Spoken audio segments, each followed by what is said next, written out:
La nueva televisión universitaria.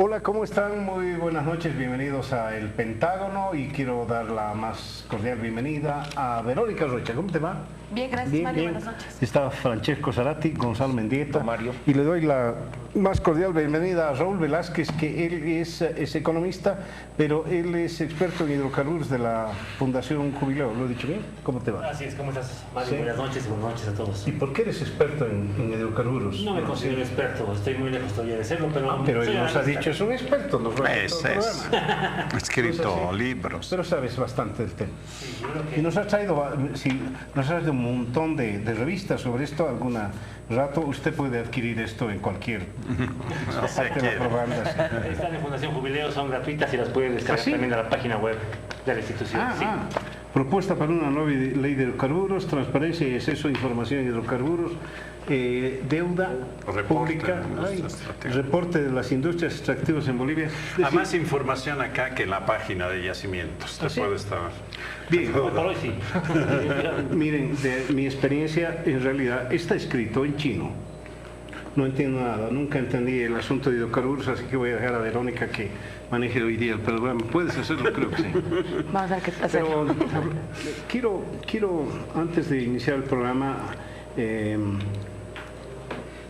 confesarles que una lágrima me está mojando el alma, realmente, porque hace unos días me escribió Merivaca y me dijo: Mario, ha sido muy lindo participar en el Pentágono, y lo que pasa es que el trabajo de subdirectora en Página 7, además la guagua, un beso muy grande a la guagua, y además una maestría que está iniciando, le voy a pedir seguir haciendo el Pentágono. Le dije: no juegues. No estaba jugando, y desde ese momento una lágrima me mojó el alma. Quiero agradecerle realmente todo lo que ha significado para el Pentágono, y espero que en algún momento pueda venir, se apiade de nosotros y pueda venir a participar.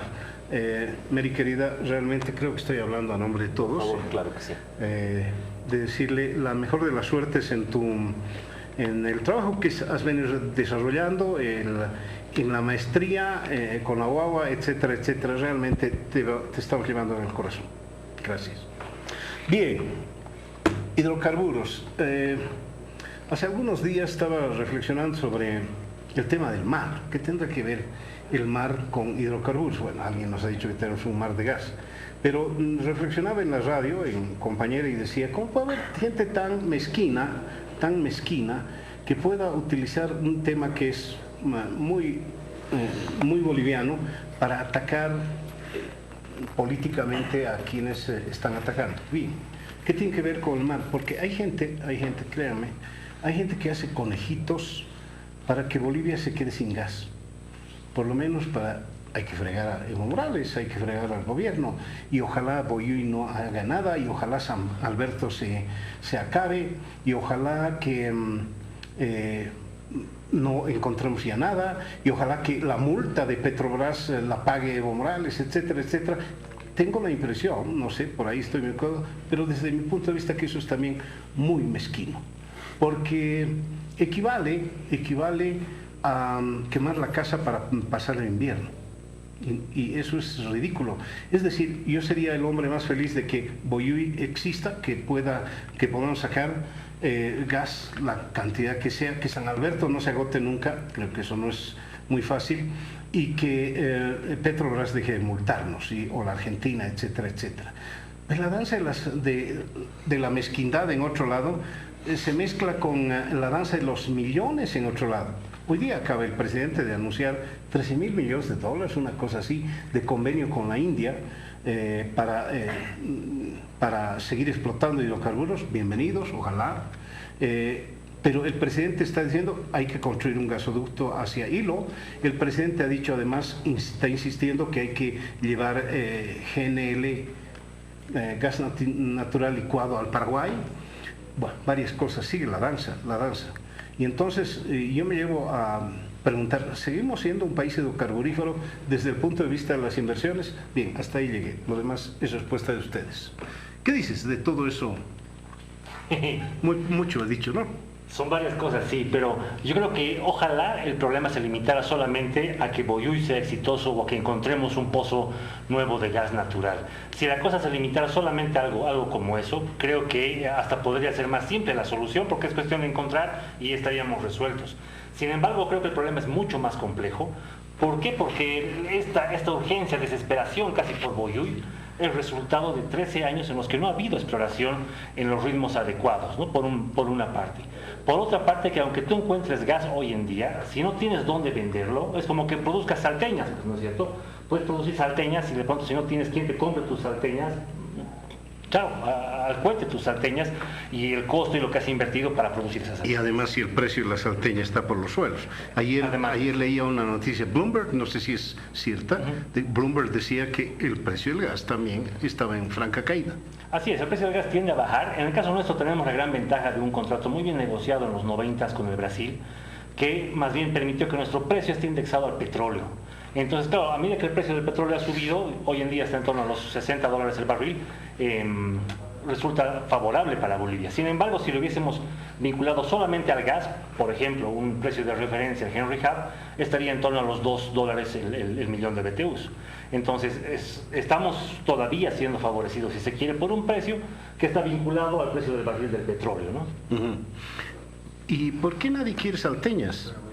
Ese es el problema, ¿por qué nadie quiere salteñas? El problema está en que la gente que compraba esas salteñas, en este caso le hace Brasil y Argentina, que son quienes nos compraban nuestro gas, han comenzado, como cualquier país, a buscar su autosuficiencia energética, no depender tanto de un solo país o del resto del mundo para la energía que consumen, en este caso proveniente del gas natural. Y en esa medida, Brasil estaba ya apostándole al presal, además de una reforma al sector hidrocarburos con Petrobras, y también Argentina le ha comenzado a apostar mucho más fuerte, con mucha mayor dinámica, un reservorio muy grande que ellos tienen en una provincia que es Neuquén, esta reserva es Vaca Muerta, y a partir de ello obviamente quieren desarrollar su propio potencial hidrocarburífero, que además les dan condiciones un poco más favorables, obviamente en términos de costo, que el estar importando un gas natural boliviano, que además hoy por hoy está disminuyendo su producción. Como tú bien dices, estamos rezándole a Boyuy y no hay pues las reservas que uno quisiera para poder asegurar ese gas a esos mercados. Francesco, ayúdame, se han acabado mis preguntas. No, retomamos un poco la metáfora de la salteña. Lo que sucede es que la salteña es para alimentarse a media mañana. Ahora, para alimentarse a media mañana han aparecido diferentes tipos de ofertas. No hay solo salteñas, hay tucumanas, hay buñuelos, hay empanadas. En este momento, si pensamos en el mercado de Brasil, hay por lo menos 4 tipos de gases.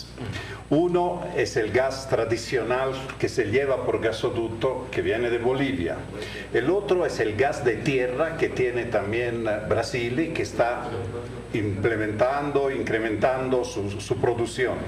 El otro es el presal, ¿no? Sabemos este yacimiento inmenso en el mar frente a la costa de San Paulo que tiene Brasil, y finalmente el LNG al cual tú hacías referencia, cuyo precio se ha venido abajo porque hay una cantidad de gas inutilizado en el mundo, entonces los grandes productores pueden bajar sus precios.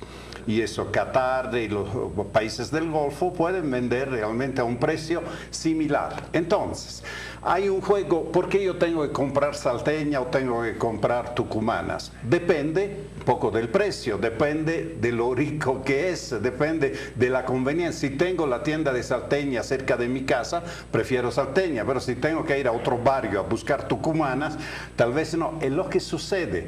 El gas boliviano es todavía competitivo, pero no tiene que alejarse mucho de la frontera porque ahí está el LNG en la costa, están los otros tipos de gas. Pero no termina ahí la historia.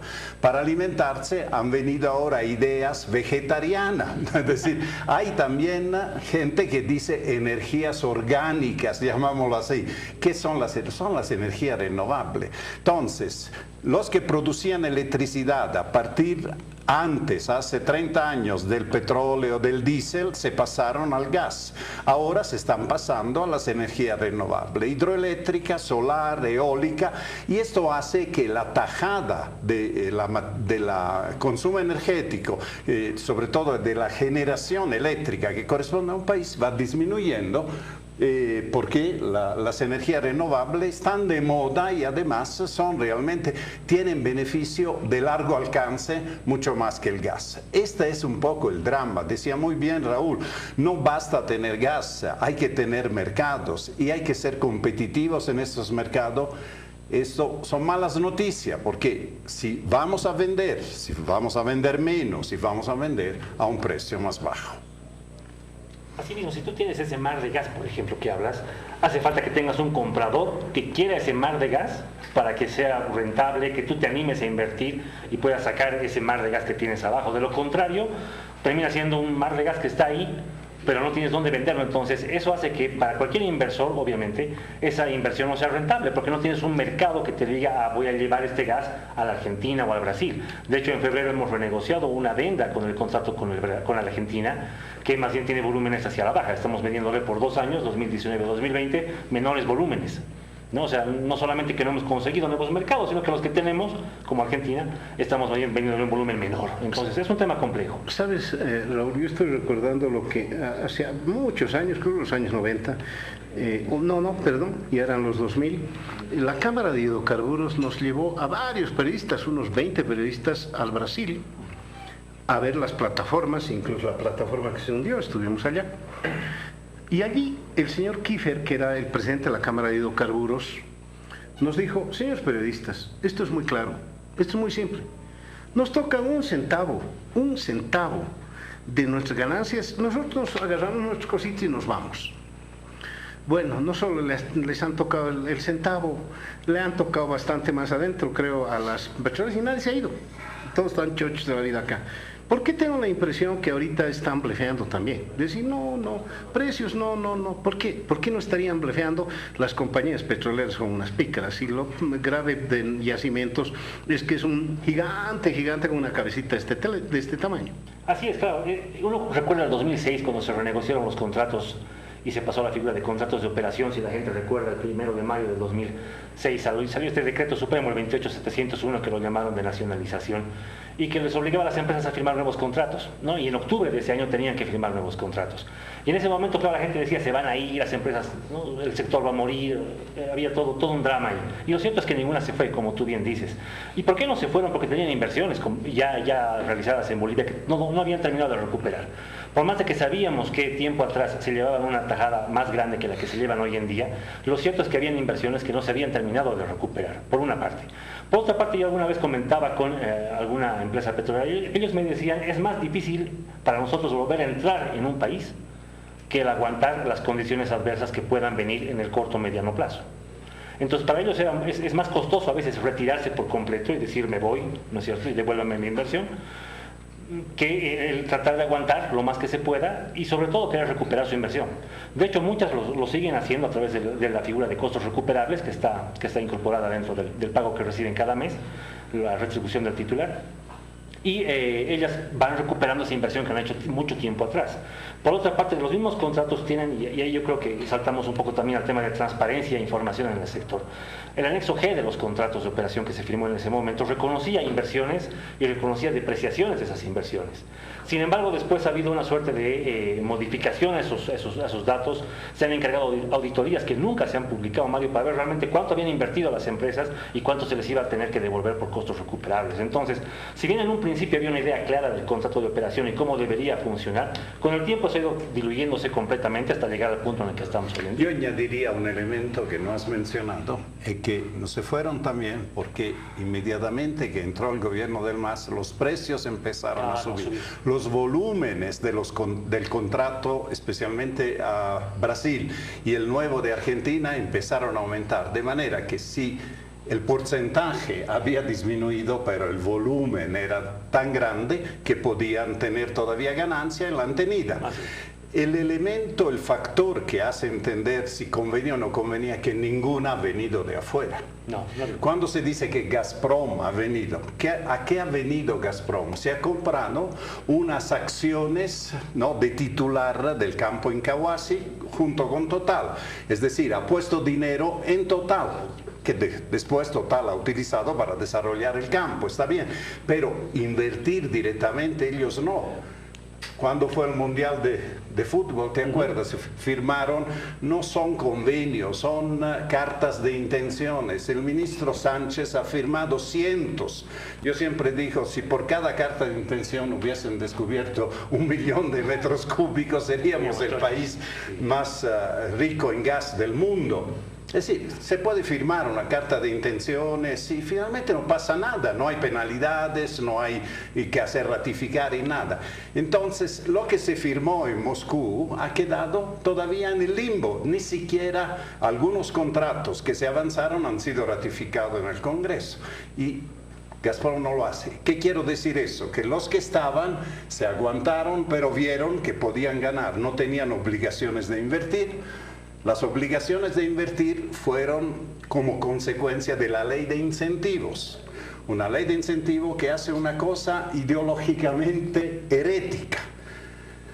Le devuelve a las empresas una parte del IDH, el 12% del IDH, quitándolos a las regiones, a los municipios y a las universidades, al Fondioc, a todos los demás, para darlo a las empresas petroleras que tuvieran éxito, ¿no?, en encontrar hidrocarburos, además que iban hacia la exportación.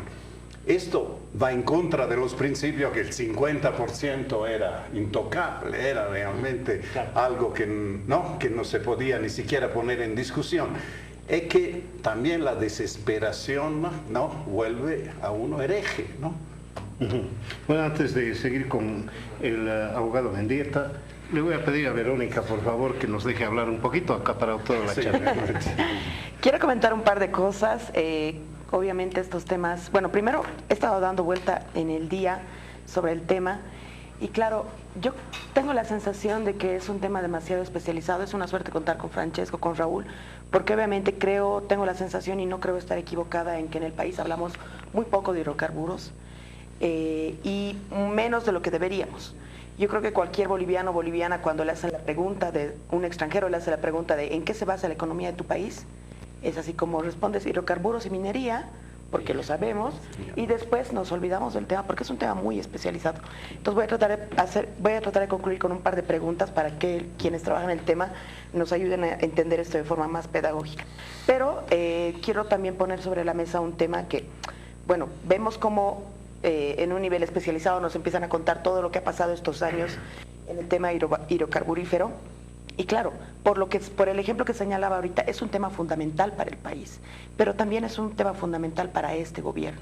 Imagino que para otros también, pero me parece importante hacer énfasis en este, porque llevamos ya 13 años de este gobierno, en el que ha iniciado con una apuesta discursiva política importante que tiene que ver con vamos a nacionalizar los recursos naturales, y esa es nuestra apuesta económica de construcción de Estado, de país, y ha permitido un montón de cosas que han pasado después. Por lo tanto, al decir esto, lo que quiero decir es que el tema hidrocarburífero no está exento de estar todo el tiempo más bien en un escenario político.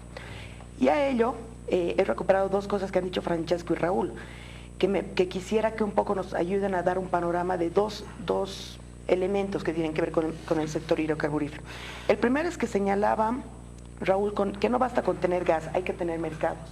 No sé si los especialistas en el tema nos pudieran dar un panorama de cómo están nuestros mercados al día de hoy, pero también has dicho algo, Raúl, que tiene que ver con que hay una urgencia, casi una desesperación cuando te referías a la exploración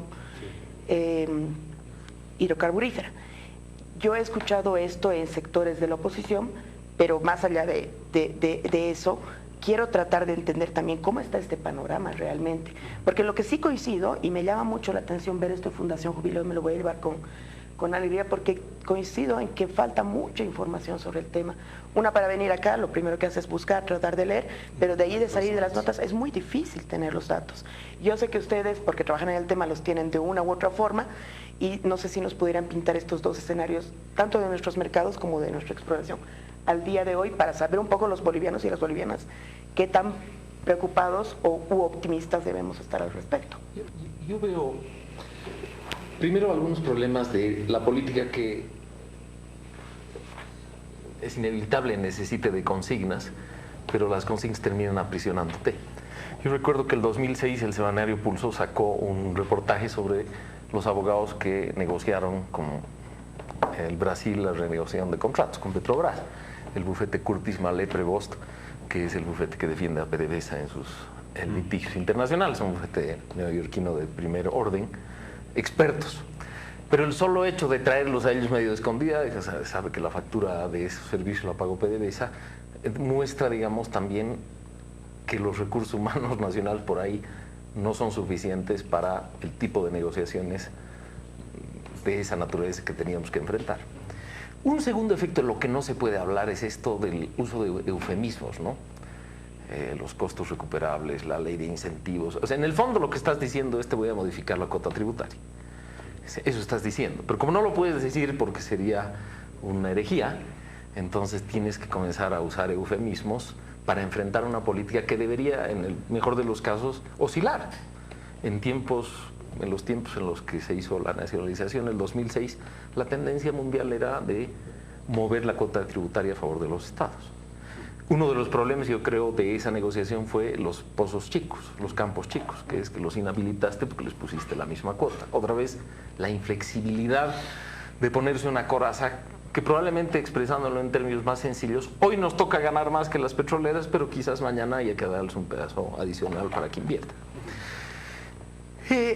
Una siguiente cosa, que yo veo mucha ansiedad que no se expresa solamente en el campo de hidrocarburos. Por ejemplo, si uno piensa que no tenemos reservas suficientes certificadas como para asegurar contratos a largo plazo, uno ahí se explica mejor por qué el gobierno permite etanol, quiere venderle carne a Vietnam, quiere levantar los vetos a la exportación, que en general me parecen medidas, digamos, aceptables porque algo tienes que vender, pero eso te muestra en qué estado está tu mercado de gas y cómo lo percibes. Y un último asunto es los mercados regionales. Extinguido el programa de LNG por el 2003, lo que nos quedaba era el barrio. Y yo creo que la apuesta argentino-brasilera nos dejó en algo que siempre ha preocupado al país, que es la dependencia. El 2003, cuando hubo todo el despelote de octubre, los enviados de Kirchner y de Lula se sentaron en Santa Cruz para ordenar el país. Lo ordenaron, ayudaron a ordenarlo, hay que reconocerles, pero también no era algo que uno quisiera que ocurra cada momento.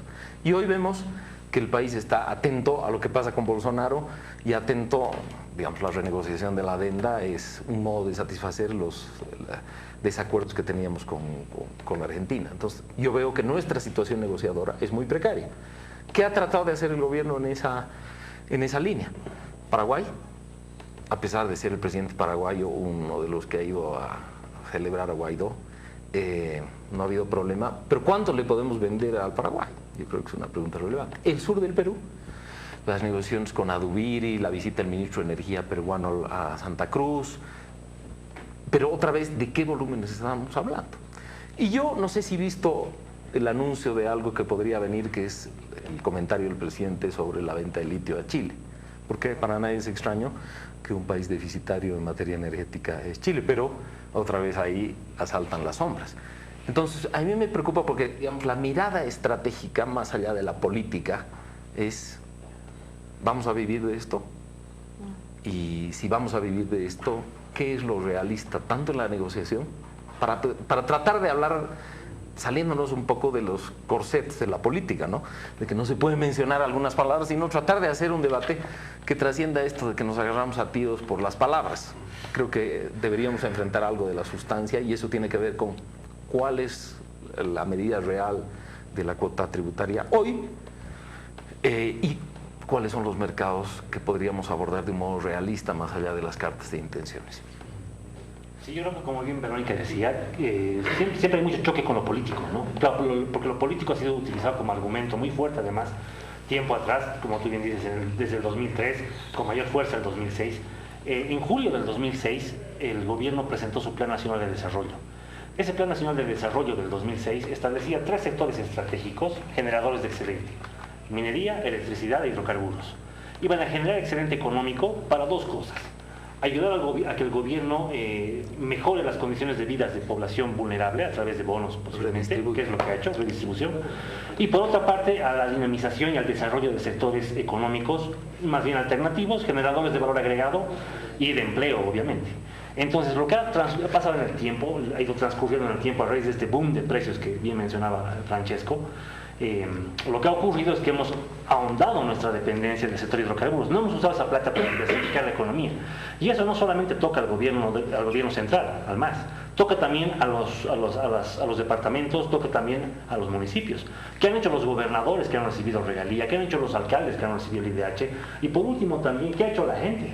¿No? ¿Dónde estaba la COP? ¿Dónde estaba? Como decía Verónica, pareciera que nos hemos acostumbrado a decir, sí, dependemos de hidrocarburos y de minería, pero abrimos la chaqueta y va entrando el dinero, ¿no? Y no nos ponemos a pensar en esto es eterno, es sostenible, cuándo termina, qué hacemos, ¿no es cierto? Entonces, en la época de muchos ingresos, tampoco hemos tenido la capacidad como sociedad ni como gobiernos de cuestionarnos en cómo usamos esto de mejor forma, cuando además tenemos en la memoria pues fresca todavía de nuestros padres, de nuestros abuelos, el tema del estaño, ¿no es cierto? ¿Qué es lo que ha pasado en los 80? O sea, ya hay lecciones aprendidas. Entonces, claro, es muy preocupante que no se haya pensado bien en cómo usar el gas, en los ingresos del gas.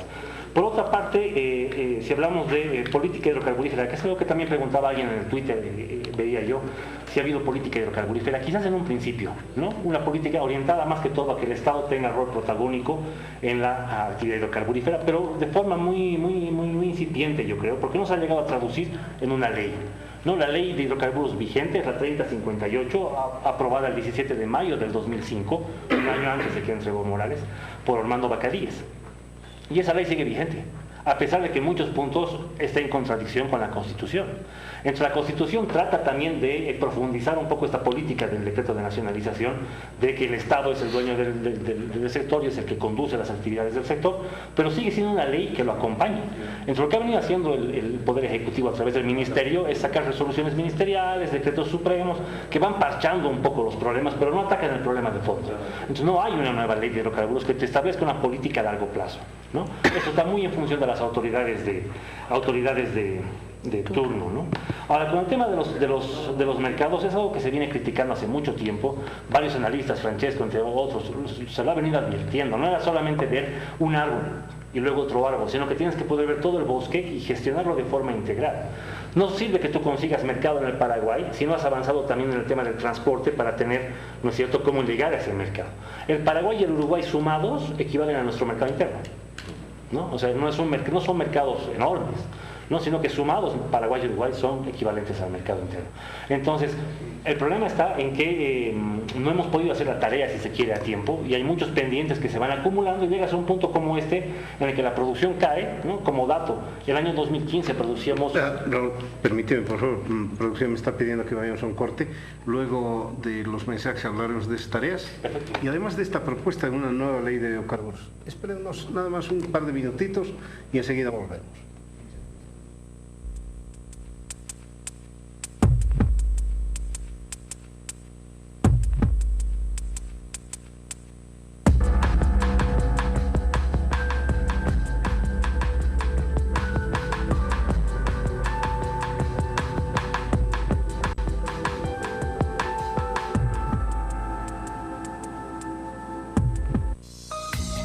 En instantes vuelve la programación de TVU.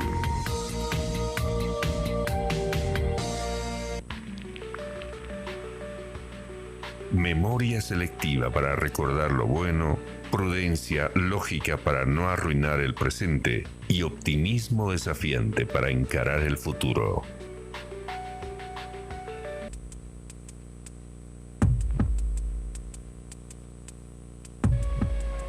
Bien, gracias. Volvemos al Pentágono si nos deja ese ruido ahí. ¿Sí? Ese taladro. Tengo problemas. Petrolero. Un taladro, creo que están, sí, realmente están preparando. Es contexto, ambientación. Bien, gracias. Lo que pasa es que compañeros trabajan bastante haciendo los decorados, etcétera. Ya, volvimos. Mientras estaba usted viendo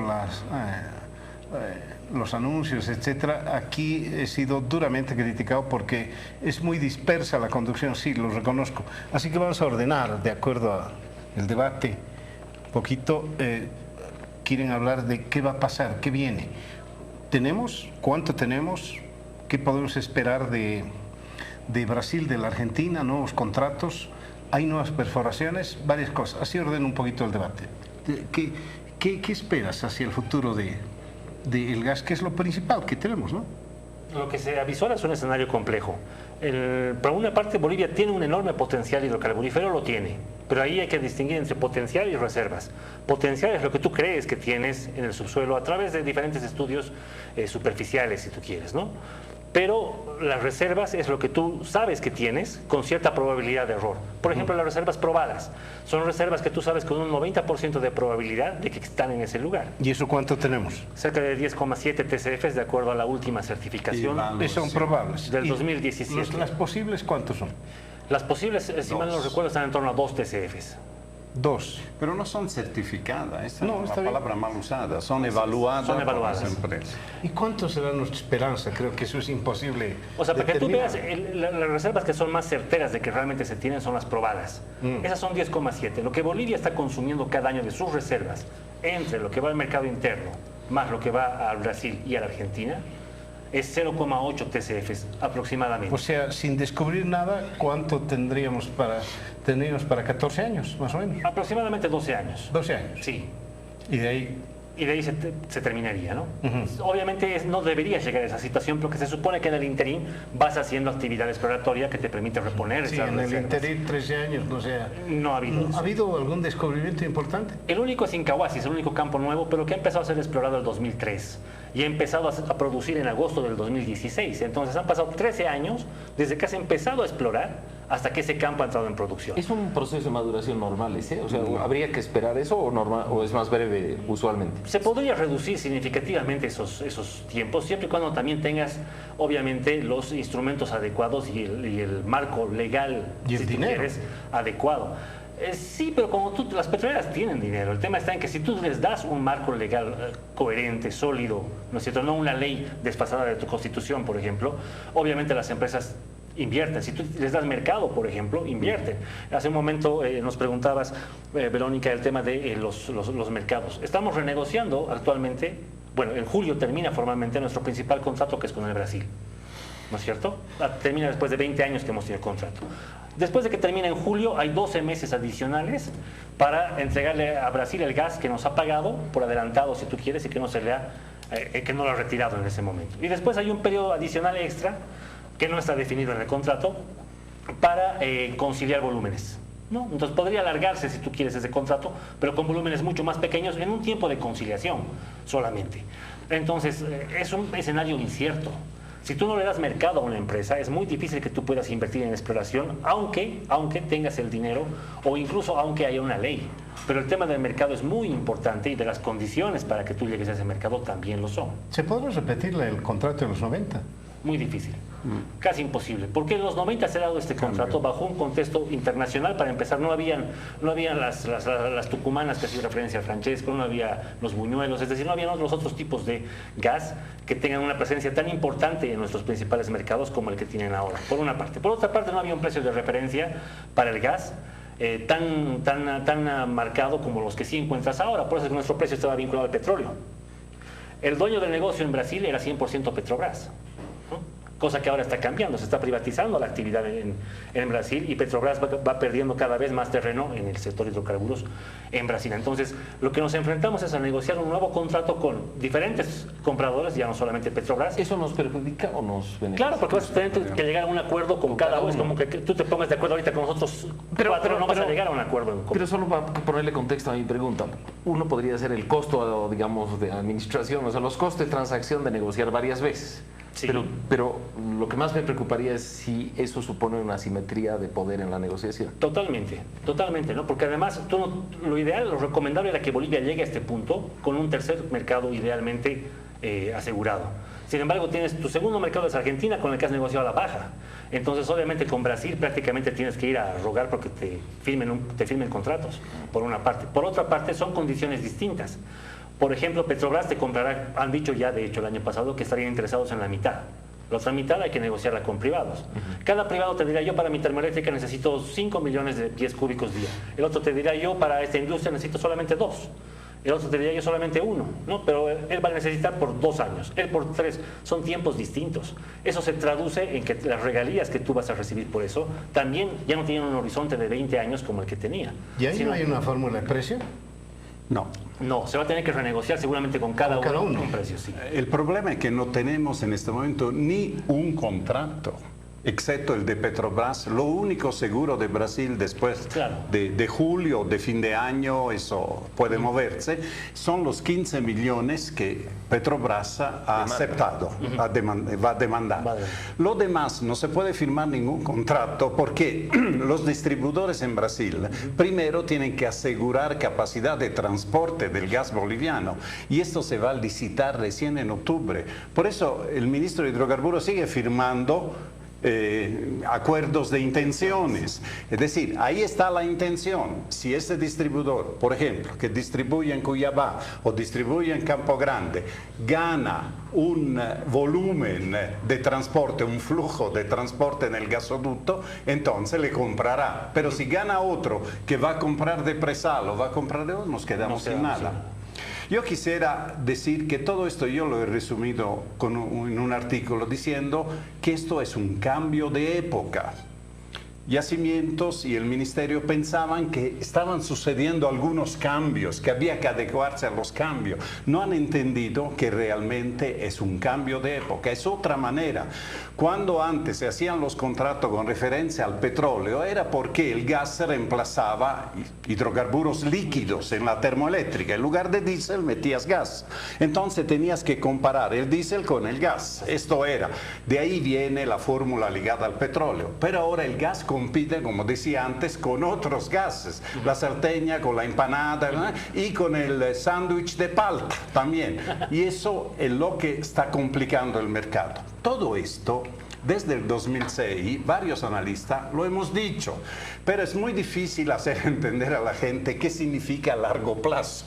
Como dicen los economistas, en el largo plazo todos estamos muertos, pero algunos estamos vivos desde el 2006 y, como dice nuestro amigo Mauricio Medinaceli, el largo plazo ha llegado. Ha llegado ¿por qué? Porque ya los efectos de esa política desastrosa se están viendo. Un solo efecto voy a mencionar, ya hemos hablado de los mercados, la producción, la baja de la producción está creando problemas serios, porque no es solo menos gas que podemos ofrecer a los mercados, producimos menos líquidos. Al producir menos líquidos estamos obligados a importar más diésel y más gasolina. Carlos Miranda ha escrito un artículo haciendo una previsión un poco catastrófica, si quieren, ¿no? Que a final de este año vamos a gastar más en importar hidrocarburos de lo que recibimos vendiendo hidrocarburos. Puede ser que sea un poco exagerada, pero la tendencia es esa. Entonces uno dice, en estos 13 años el gobierno no ha hecho nada. No es cierto, en eso no podemos llegar a tanto. El gobierno ha hecho, a medida que iba avanzando se ha dado cuenta, ahí viene la ley de incentivos. En el caso de los líquidos, recién se ha dado cuenta que tenía que buscar alguna alternativa a la producción de gas, de petróleo condensado y ha metido los biocombustibles, el etanol. Lo malo es que todo lo que ha hecho lo ha hecho mal. No es que no ha hecho nada, lo ha hecho mal. Nos ha puesto una gasolina bioetanol 92 que es más cara que la gasolina especial por menos energías. Esto, el argumento económico, dejemos de lado el ideológico, el medioambiental y todo lo demás, lo técnico. Pero tú compras, creo, ¿no? Alguna vez has comprado, no sé si te llegó el agua o no, pero compras un litro de etanol, ¿no? Y un litro de etanol tiene menos energía que un litro de gasolina especial. ¿Por qué? Porque el alcohol es menos energético, obvio, lo estás mezclando con eso. ¿Y qué resulta? Resulta que tú pagas 4.50 por menos energía que 3.74, cuando lo que vale al comprar un combustible es la energía. Tú estás comprando, de hecho el gas se vende por energía, no se vende por litros o por metros cúbicos, por volumen. Entonces esto lo ha hecho mal. ¿Qué ha hecho? No podemos vivir solo del gas, industrialización, ¿verdad? La idea es buena, algo ha hecho este gobierno, pero lo ha hecho mal. Hace la planta de urea, la pone en el Chapare y sabemos que al año está 2 o 3 veces parada, ahora sigue parada, tengo entendido. Y esto quita prestigio a la empresa. ¿Con qué cara uno va a vender si no puede asegurar el suministro? Si hay un gran distribuidor en Brasil, él quiere una cierta cantidad de urea cada mes, y si tú no la puedes dar, te dice, hasta luego, la compro de otro lado. Otro concepto importante que este gobierno ha recogido, hemos estado diciéndolo mucho tiempo, la internacionalización, lo que tú decías, irse al Perú, al Uruguay, al Paraguay, pero otra vez lo está haciendo mal. Yo simplemente, dame un minuto para explicar lo del Perú. Han hablado del Perú de hacer un gasoducto para llevar a hilo el gas, el licuarlo, pero ¿qué gas? ¿No? Estamos viendo que no hay gas ni para cumplir los compromisos. Pero la verdad que el gasoducto sería desde Hilo hasta La Paz, no gasoducto sino oleoducto para traer gasolina y diésel que nos hace falta. Segundo, se han presentado una licitación para redes en Puno. ¿Sí? Muy bien, tenemos que internacionalizar. Pero uno escarba un poquito y dice, ¿qué están haciendo? ¿Qué han ofrecido? Han ofrecido hacer gratis la red en Puno. Y uno ve quién es el gobernador de Puno. Es un gobernador anti-gobierno central de Lima, izquierdista. Entonces, otra vez parece que la ideología, movidas de tipo geopolítico, son más importantes que eso. ¿Cómo?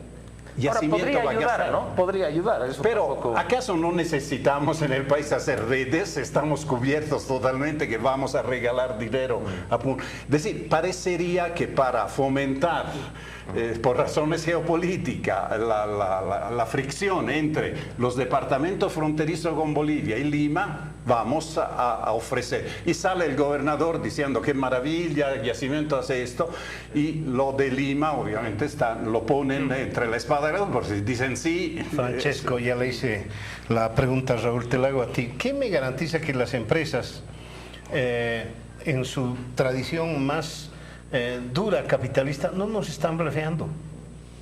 No, porque están es ganando. decir, para la gente que no sabe, no están diciendo, no quiero su gas porque yo tengo harto, y en realidad, en el fondo, lo único que están queriendo es que Bolivia baje sus pretensiones y conseguir una buena negociación, porque así funciona. Yo tengo... Claro, es verdad. ¿Dónde está el equilibrio? Pero es que estamos olvidando un elemento, y es que desde el 2006 en adelante, el que capitanea el sector de hidrocarburos en Bolivia es YPFB, no son las empresas. Entonces, a quien también deberíamos exigirle cuentas después de 13 años, además, en el que en el decreto de nacionalización le daba plazo hasta agosto para ser una empresa transparente, eficiente y con control social. Esos 3 atributos están en el decreto. Y hoy en día no lo es. YPFB no ha tenido la capacidad, Mario, de encontrar un nuevo San Alberto. Pero la verdad es que incluso si tu afirmación es correcta, suponiendo que digamos, no hubiera hecho nada y yacimientos, subsiste la pregunta de Mario. ¿Por qué siguen las empresas? Claro, ¿y cuál es el punto hasta el que podemos llegar en la oferta, pero pasado el cual, en el fondo, estaríamos, digamos, doblegándonos sin necesidad? Creo que esa es la pregunta. Sí. No, yo te doy una respuesta. La respuesta es clara. Agarrar y decir que Bolivia se ponga fuerte y le diga, claro, ¿sabe, señor? No lo voy a vender a usted, se acabó. Y empezar a negociar. Y la otra diga, ok, le voy a pagar algo más. Claro, ¿dónde nos parapetamos? Ese es el punto, ¿no? Ahora, el riesgo es mucho. Pero tu pregunta es incluso si concedes, ¿hasta dónde? ¿Cuándo desarrollada está Vaca Muerta, por ejemplo? ¿Cuándo desarrollados están esos hermosos reservorios frente a las costas en Sao Paulo? No lo sé, la verdad es que yo no lo sé, pero que se necesita el gas un poco boliviano, creo que se necesita o no. Yo creo que un presupuesto del cual ha partido la actual política, que Bolivia iba a descubrir un megacampo cada 2 años o cada 3 años. Los megacampos se han acabado, han sido los 3 de la historia, San Alberto, San Antonio y Margarita. Incahuasi no es un megacampo, es un campo mediano. Al no tener megacampo, la relación de 50-50 ya no funciona. Quiere decir eso, que una vez cubiertos sus gastos, que ganen por los volúmenes, pero a medida que baja la producción, ya empieza a tener problemas hasta el productor, hasta el titular del campo. Dice, hasta aquí me conviene o hasta aquí no me conviene. Es decir, lo que ha funcionado durante 13 años no está dicho que tiene que funcionar. Y si no producen lo que tienen que producir, les llega multa. Yacimientos debería estar encima, en todos los campos, viendo la producción, ¿por qué no? Pero la multa que ha hecho Brasil, hemos visto Yacimientos como buen dueño, como buen controlador Raúl, de todo, la Raúl, pasada a las empresas. Si Brasil nos dice no les compro más, o nosotros le decimos no te vendo más hasta que no me mejores, ok, ¿a quién le va a comprar Brasil? Uf, No, puede la comprar a LNG. Trinidad y Tobago. De hecho, le compró el año pasado a Estados Unidos varios meses LNG.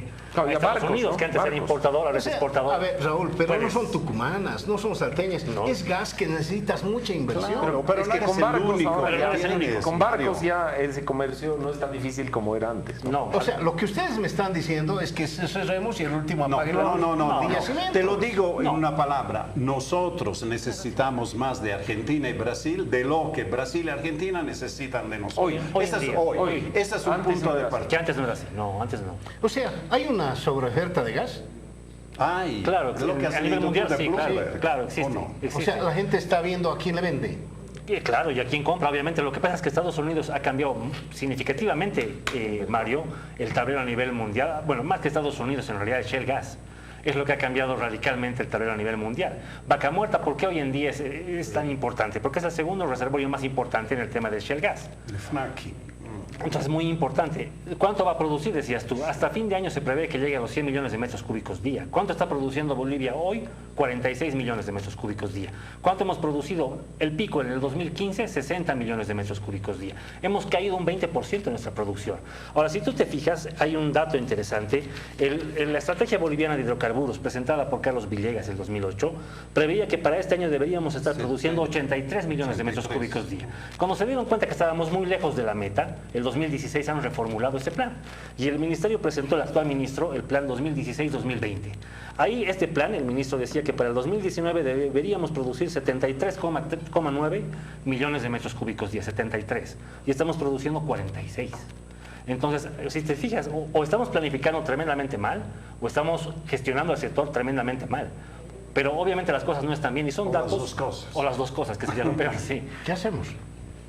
Hay que hacer varios cambios, ¿no? Hay que hacer varios ajustes, parte obviamente por un rediseño, una planificación a largo plazo del sector hidrocarburos. Yo te doy una irracionalidad que estamos haciendo en Bolivia. Estamos quemando en las termoeléctricas gas a $1.3 en las termoeléctricas. Estos son 5 millones de metros cúbicos día, inclusive más. Estos 5 millones de metros cúbicos día bien podríamos exportarlos si generáramos electricidad, no con gas. La podemos generar con hidroeléctrica, la podemos con fotovoltaica. Es decir, esto es el cambio de época que no se está entendiendo. Tenemos que cambiar de rubro, pensar diferentemente. Ya no es el tiempo de los gasoductos. Me quedo con una sensación del programa en general. Y es sobre esto de la preocupación. Yo creo que esto de la preocupación es algo que se está empezando a sentir en la sociedad, precisamente a partir un poco de lo que nos presentan los especialistas en el tema, en columnas de opinión, en este programa, etcétera. La información tiene que llegar por ahí porque la información dura entre que no existe y entre que es muy técnica, ¿no? Entonces, pero ahí me quedo un poco con lo que señala Francesco, que creo que está en un extremo, ¿no? Cuando dice todo lo que ha hecho el gobierno está mal. Me queda la duda, y creo que la ciudadanía también se puede quedar con esa duda, si en 13 años no ha habido esta preocupación en el país en general, en la sociedad, algunos resultados tiene que ver de la política hidrocarburífera, porque por lo menos se ha quedado ahí. De lo que nos estamos preocupando es del futuro. Sí. Esos 13 años han estado ahí. ¿A qué me voy con esto? A que creo que hay que hacer el intento de comunicar de mejor manera esto, y estoy pensando también en el gobierno. Tenemos que dejar de tener la sensación de que la gestión comunicacional en varios escenarios, pero en escenarios importantísimos para el país como es la política hidrocarburífera, tiene que hacerse. Tenemos que sentir que se hace desde la responsabilidad y no desde la política. Y lo mismo con los análisis. Y te digo porque me quedo con la sensación, porque me cuesta creer que tengamos que terminar tan preocupados porque algo habrá. Pero es cierto también que hay que empezar a prender las alertas para entender y para ver qué hacemos hacia adelante, porque ciertamente de esto dependemos en el país y habrá que tomar todos los apuntes para ver qué ruta A ver, planteamos. Raúl, tengo un par de minutitos más, ¿puedes resumirlo? Bueno, sí, hay obviamente un desafío muy importante para el país. Entre el 2010 y el 2015 se ha incrementado la producción en un 50%. Bolivia ha incrementado su producción, pero desde el 2015 en adelante ha disminuido. ¿Por qué? Porque hemos recuperado entre el 10 y el 15 más rápido la reserva que ya teníamos encontrada. Ahí responde una política también del gobierno de monetizar reservas cuando el precio estaba alto, que puede ser una buena idea, pero la mala idea surge cuando lo haces sin acompañarlo con exploración. No ha habido actividad exploratoria que te acompañe y te permita reponer la reserva que tú estabas explotando más rápido, ¿no es cierto? Por una parte. Por otra parte, hay un desorden descomunal dentro del sector de hidrocarburos, no tienes una ley vigente, el ministerio hace cosas que no debería hacer, YPFB se mete a hacer el trabajo de la NH, se fiscaliza a sí misma, la YPFB se mete a hacer el trabajo de la empresa boliviana de industrialización de hidrocarburos, que está en la misma constitución que lo debería hacer la empresa boliviana, pero lo hace YPFB, el tema de la planta de urea. Entonces hay mucho desorden dentro del sector. Por otra parte, en 13 años has tenido 11 presidentes de YPFB, todos interinos, ¿no es cierto? Entonces es muy difícil hacer gestión. Hace falta una nueva ley de hidrocarburos. En esa nueva ley hay que establecer roles claros para cada uno de los actores del sector. Hay que repensar el tema del régimen fiscal. De hecho, el gobierno indirectamente ya lo ha hecho, como decía Francesco, ya no se queda con el 50% directamente de los ingresos, sino que el 12% lo devuelve vía fondo de incentivos a las empresas, ¿no es cierto? Entonces, ya se está avanzando indirectamente en eso. Por otra parte, hay que introducir también el tema del precio. Si hoy en día tú le pagas a una planta de electricidad o de industrialización $1.50, le estás pagando, ¿por qué? Porque hay un artículo en la ley de hidrocarburos que te dice que al mercado interno tú le puedes pagar, le puedes cobrar un precio que no puede ser más del 50% de lo que exportas. Si tú exportas al Brasil a 5, al mercado interno tienes que venderle máximo a 2.5, no le puedes vender a más. Entonces tú como tarijeño te conviene más sacar materia prima que industrializarla. ¿Por qué? Porque te van a pagar más, ¿no es cierto? Entonces son temas que están en la ley, que hay que modificarlos, hay que cambiar, pero repensar el sector con una visión a largo plazo. Bien, me vine al programa preocupado, me estoy yendo deprimido, realmente deprimido. Pero invita al ministro a venir al programa para que haya este debate. No, lo voy a tener aquí a Raúl y a Francesco. Anímese, ministro, la próxima semana a ver si viene.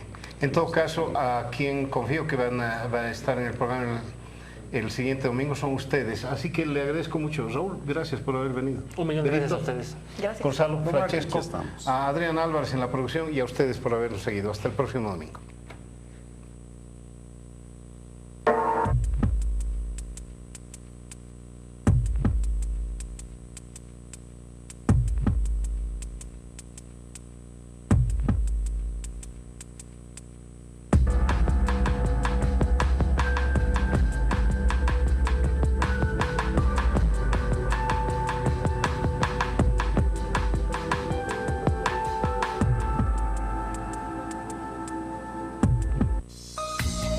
En instantes vuelve la programación de TVU.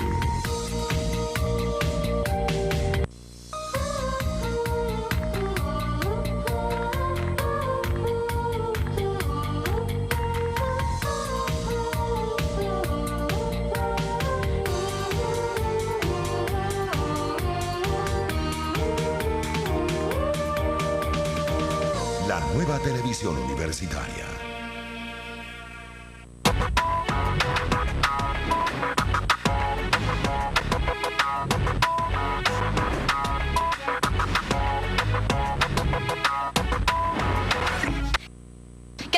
Bienvenidos a Contacto UMSA. Cada semana le brindamos información actualizada de nuestra Casa de Estudios Superiores. Acompáñenos.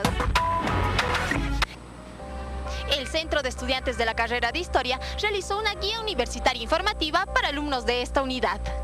Con el propósito de eliminar la desinformación estudiantil, el Centro de Estudiantes de la carrera de Historia realizó una guía universitaria con información básica de la Universidad Mayor de San Andrés. En nuestra guía hemos intentado contemplar varios aspectos importantes, entre ellos lo que es la historia de la Universidad Mayor de San Andrés, así como su visión, misión, objetivos, también el perfil que se busca del estudiante, y luego nos hemos adentrado a lo que es nuestra querida carrera de Historia. La primera fase consiste en repartir lo que es la guía universitaria en su segunda edición 2019, porque ya la dimos en el 2017, y la segunda fase es repartirla a cada centro de estudiantes de la Universidad Mayor de San Andrés la versión editable, para que cada centro lo edite y lo acople según a su carrera.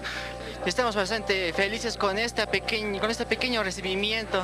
Estamos como mis compañeros, hablo por ellos, estamos así, animados por la carrera de Historia, pero sobre todo para continuar con el primer año con las materias.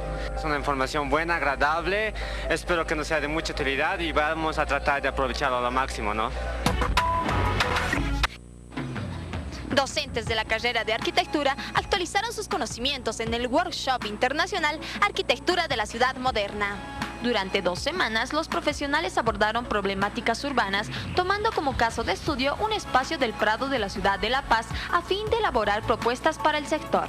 En esta ocasión hemos tratado de ordenar una cuadra importante, una cuadra importante de la ciudad que está sobre la avenida 16 de Julio, sobre el Prado, donde creemos que se puede hacer un planteamiento nuevo para la ciudad, donde se pueda ordenar mejor. Ha sido una